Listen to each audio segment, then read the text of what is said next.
Саламатсыңарбы урматтуу окуучулар. Бүгүнкү сабагыбыз окутуу кыргыз тилинде жүргүзүлгөн 9-класстар үчүн. Балдар, бүгүн биз силер менен багыныңкы сүйлөмдүн түрлөрү боюнча саякат жасайбыз. Саякатыбыз эмнеден башталат? Карама каршы багыныңкы сүйлөмдөр, себеп багыныңкы сүйлөмдөр, максат багыныңкы сүйлөмдөр. Карама каршы багыныңкы сүйлөм баш сүйлөмгө каршы мааниде айтылат. Эмне болсо да, эмне болгону менен, кантсе да деген суроолор берилет. Мисалы, күн чайыттай ачылса дагы чыйрыктырган сыдырым жел согуп турду. Ал эми карама каршы багыныңкы сүйлөм төмөнкүдөй форма менен аяктарына көңүл бурабыз. Баяндоочуна саада, сааделе, саадагы, ганы менен, ганы болсо деген формалар менен карама каршы багыныңкы сүйлөмдөр аяктайт. Мисалы, ашым калса да ишим калбасын, ал канчалык аракет кылса да минген аты баспай койду. Кийинки саякатыбыз бул себеп багыныңкы сүйлөм. Ал баш сүйлөмдүн себебин билдирет. Эмнеликтен, эмне үчүн, эмне себептүү деген суроолор берилет.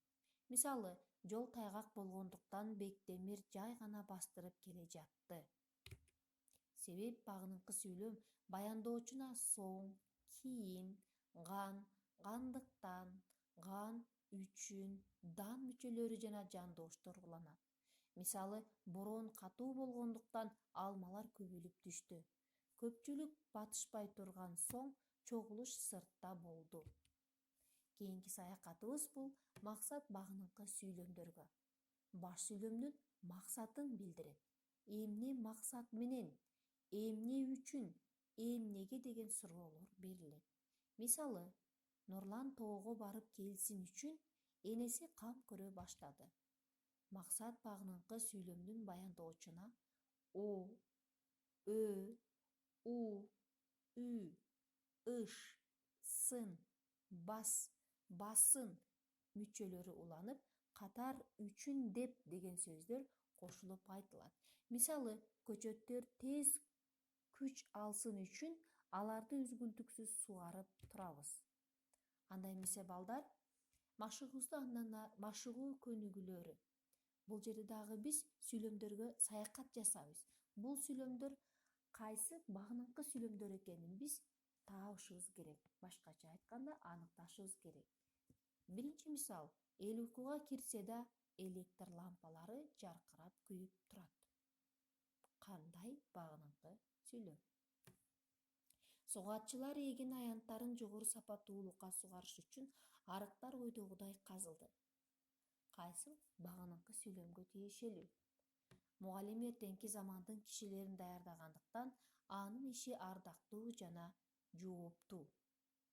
Кандай эмесе балдар, бирге баарыбыз бул сүйлөмдөрдү аныктайлы. Биринчи сүйлөмүбүз: эл уйкуга кирсе да электр лампалары жаркырап күйүп турат. Бул кандай багыныңкы сүйлөм? Албетте, карама каршы багыныңкы сүйлөм. Анткени ал баш сүйлөмгө каршы мааниде айтылды. Экинчи сүйлөмүбүз: сугатчылар эгин аянттарын жогорку сапаттуулукта сугарыш үчүн арыктар ойдогудай казылды. Бул сүйлөмүбүз кандай? Максат багыныңкы сүйлөм. Анткени баш сүйлөмдүн максатын билдирип жатат.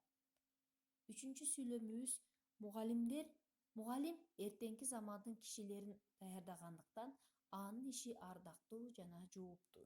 Үчүнчү сүйлөмүбүз себеп багыныңкы сүйлөм.